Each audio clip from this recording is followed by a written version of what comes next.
Friends, welcome back to my channel. My name is Bhumika. Guys, आज के मैं इस वीडियो में क्लास 6 के लिए ओनली वर्कशीट नंबर 1 करेंगे। वैसे सारी वर्कशीट 1 ही आ रही है, लेकिन इसका भी नंबर 1 ही है। चलिए करते हैं। तो ये आपके सब्जेक्ट है सोशल साइंस में, खासकर आपको ऊपर लिखा हुआ है। सबसे पहले आप लिखोगे name, class, worksheet number, then you can write your class name और फिर आप लिखोगे डेट। ठीक है, चलिए स्टार्ट करते हैं। तो आपको जो ये इस बार हम वर्कशीट कर रहे हैं वो the earth in the solar system से रिलेटेड आई है। ठीक है, और जो टॉपिक है वो है सेलेस्टियल बॉडीज़। ठीक है, चलिए करते हैं एक बार। तो the sun, the moon, planet, stars and उससे पहले मैं बता दूँ कि जो अभी हम पढ़ रहे हैं ना वो ध्यान से पढ़ना है, क्योंकि अभी उससे जुड़े हमारे पास क्वेश्चन आएंगे, तो उसको सॉल्व करने के लिए हमें समझना पड़ेगा। ठीक है, और वर्कशीट लिंक आपको डिस्क्रिप्शन बॉक्स में दी गई है, आप वहाँ से वर्कशीट को देख सकते हैं।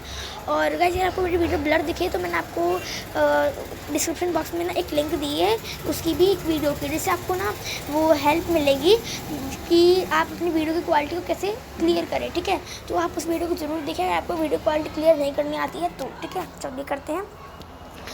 The sun, the moon, planets, stars and other bodies in the universe are called celestial bodies। मतलब कि सन, मतलब कि जैसे कि जो सन है, मून है, प्लैनेट्स हैं और जो स्टार्स, मतलब कि जो भी स्टार्स होते हैं और भी जो जितनी भी बॉडीज़ है यूनिवर्स में, उन सबको हम कहते हैं सेलेस्टियल बॉडीज़। क्या कहते हैं उसको? Celestial bodies. ओके, तो समझ आ गया कि हम सेलेस्टियल बॉडीज़ किसको कहते हैं। हमारा भी क्वेश्चन भी आएगा सेलेस्टियल बॉडीज़ किसको कहते हैं, तो आप क्या लिखोगे? तो जैसे कि क्वेश्चन दिखाई देती हूँ मैं, ये रहा डिफाइन सेलेस्टियल बॉडीज़। ठीक है, बोला कि सेलेस्टियल बॉडीज़ की आपको परिभाषा बतानी है। क्या उसकी परिभाषा? उसकी परिभाषा है, आप लिखोगे, यही आंसर लिखा हुआ है जो बॉक्स में लिखा है। The sun, the moon, planet, stars and other bodies in the universe are called celestial bodies. Okay, ये आपका फर्स्ट का आंसर है। ओके, कौन सा आंसर है ये आपका? फर्स्ट का आंसर। ठीक है, चलिए अब नेक्स्ट पढ़ते हैं। Some celestial bodies are very big and hot. तो कुछ जो मतलब कि इसको जो सेलेस्टियल बॉडीज़ इसको हम कहते हैं ना खगोलीय पिंड। हिंदी में हम क्या कहते हैं इसको? खगोलीय पिंड। तो ये जो सेलेस्टियल बॉडीज़ है खगोलीय पिंड, ये कोई को क्या होता है, कोई तो ना बहुत ही बड़ी होती है और बहुत ज़्यादा गर्म होती है। ठीक है, they are made up of gases.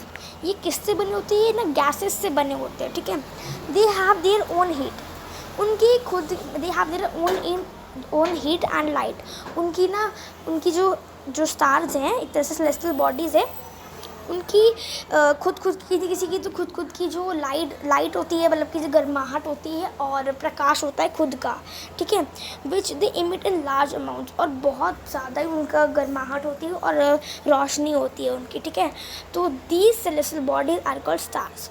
तो ऐसी जो सेलेस्टियल बॉडीज़ होती है ना जिनके पास बहुत गर्माहट हो, बहुत सारा प्रकाश हो, तो उनको हम क्या कहते हैं? उनको हम कहते हैं स्टार्स। ठीक है, वो क्या कहते हैं? उनको स्टार्स कहते हैं, तारे कहते हैं। ठीक है, the sun is a star, और जो सन है वो भी एक स्टार है। ठीक है, चलिए नेक्स्ट पढ़ते हैं। नेक्स्ट क्वेश्चन है हमारा, some celestial bodies do not have their own heat and light. तो कुछ जो सेलेस्टियल बॉडीज़ होती है ना, उनकी ना खुद की कोई गर्माहट नहीं होती और ना ही कोई उनके पास खुद का प्रकाश होता है। ठीक है, so they are lit by the light of the stars. तो जो स्टार्स है ना उनकी लाइट और जो उनकी हीट है वो उसको लेते हैं। ठीक है, सच बॉडीज़ आर कॉल्ड प्लैनेट्स। तो उन बॉडीज़ को हम कहते हैं प्लैनेट्स। इस बात का ध्यान रखना है आपको गाइस कि जिनके पास खुद की लाइट एंड हीट होती है ना बहुत सारी, उनको हम कहते हैं स्टार्स। सिंपल सी बात है। ठीक है, और जिनके पास खुद की लाइट और जो हीट है वो नहीं होती है, वो स्टार्स से लेते हैं, उनको हम कहते हैं प्लैनेट्स। ठीक है, the earth on which we live is a planet. तो जिस पर हम रह रहे हैं, जो अर्थ है हम जिस पर रह रहे हैं, अर्थ भी क्या है? एक प्लानट है। ठीक है, नेक्स्ट क्वेश्चन करते हैं। Various patterns made by group of stars is called constellations. तो जैसे कि आप देख रहे हो यहाँ पे जो स्टार्स है उनका एक पैटर्न बन रहा है, तो ऐसे जो अलग अलग वेरियस पैटर्न्स बनते हैं ना स्टार्स के, हम उनको कहते हैं कंस्टेलेशंस। ठीक है, ये ध्यान रखना, आपका क्वेश्चन अभी आएगा ये। ठीक है, उसके बाद like earth there are 7 other planets in our solar system. मतलब कि जैसे हमारी अर्थ है, 3rd नंबर पर अर्थ है ना, तो उसकी तरह ही हमारे सोलर सिस्टम पर और भी 7 प्लैनेट्स है। ठीक है, जैसे हमारी अर्थ एक प्लैनेट है, ऐसी अर्थ के अलावा भी 7 प्लैनेट्स है। ठीक है, जो आपको यहाँ पे इस पिक्चर में गिवन है। चलिए हमने सब कुछ अपनी जो एक्सप्लेनेशन हमें सब कुछ समझाया था वो हमने पढ़ लिया है। अब क्वेश्चन आंसर करते हैं। तो जैसे कि फर्स्ट क्वेश्चन है कि सेलेस्टियल बॉडीज़ क्या होती है। तो मैंने आपको बताया कि जो ये फर्स्ट का जो बॉक्स है, एक सेकेंड वेट, तो ये जो पूरा बॉक्स है ना फर्स्ट का, ये आपका जो है आंसर है, ठीक है। तो आपको इसको आंसर को लिखना है, ठीक है। चलिए नेक्स्ट क्वेश्चन देखते हैं। नेक्स्ट क्वेश्चन है how does a planet differ from a star. एक प्लैनेट स्टार से कैसे अलग है, अभी मैं आपको उसका आंसर दिखा दूँगी, पहले हम और क्वेश्चन पढ़ते हैं। क्वेश्चन थर्ड है व्हाट आर कंस्टलेशंस। आ गया ना क्वेश्चन, मैंने कहा था कि वो क्वेश्चन आएगा, जैसे मैंने आपको बताया था कि ये तो कंस्टलेशंस क्या है, ये आपका आंसर है जिस बॉक्स में लिखा है ना, एक सेकेंड, ये रहा। क्या होती है constellation, various patterns made by group of stars is called constellation. मतलब कि स्टार से जितने भी अलग अलग पैटर्न बनते हैं, जैसे कि ये रहा एक पैटर्न, ठीक है, ये रहा, तो ऐसे जो पैटर्न्स बनते हैं ना अलग अलग, उसको हम कहते हैं कंस्टलेशंस। ओके, चलिए नेक्स्ट करते हैं। तो नेक्स्ट है हमारा question how many planets are there in our solar system. ये भी क्वेश्चन आ गया जो हमने पढ़ा था, उसी से रिलेटेड है, कुछ भी इसमें अलग नहीं है। तो जैसा कि आप देख रहे हो कि पूछा है हमसे क्वेश्चन में हमारे सोलर सिस्टम में टोटल कितने प्लैनेट्स हैं टोटल। तो इसमें लिखा है कि जो अर्थ की तरह हमारे सोलर सिस्टम में ऐसे 7 प्लैनेट्स है, लेकिन अर्थ की तरह, लेकिन अगर हम अर्थ को भी इसमें प्लस करेंगे तो हमारे 8 प्लैनेट्स हो गए। तो आपका क्या आंसर होगा, तो आपका आंसर क्या आएगा उसमें, तो आप लिखोगे there are 8 planets in our solar system, ठीक है। एक बार चलिए आंसर देख लेते हैं हम, चलिए देखते हैं। तो गाइस ये आपके आंसर्स, मैंने इसमें 2 आंसर लिखे, आंसर सेकंड और आंसर फोर्थ। क्यों, क्योंकि फर्स्ट जो आंसर है वो आपका इस वाले बॉक्स से है, ठीक है, और जो थर्ड वाला आंसर है वो वाला आपके इस वाले बॉक्स से, ठीक है।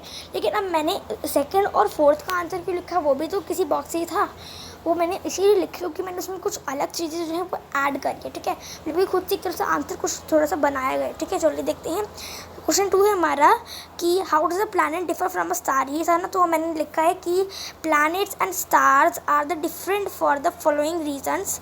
The planet does not have its own light and heat, the stars have their own light and heat, ठीक है। जो मैंने रेड से लिखा है वो सेकंड का आंसर है।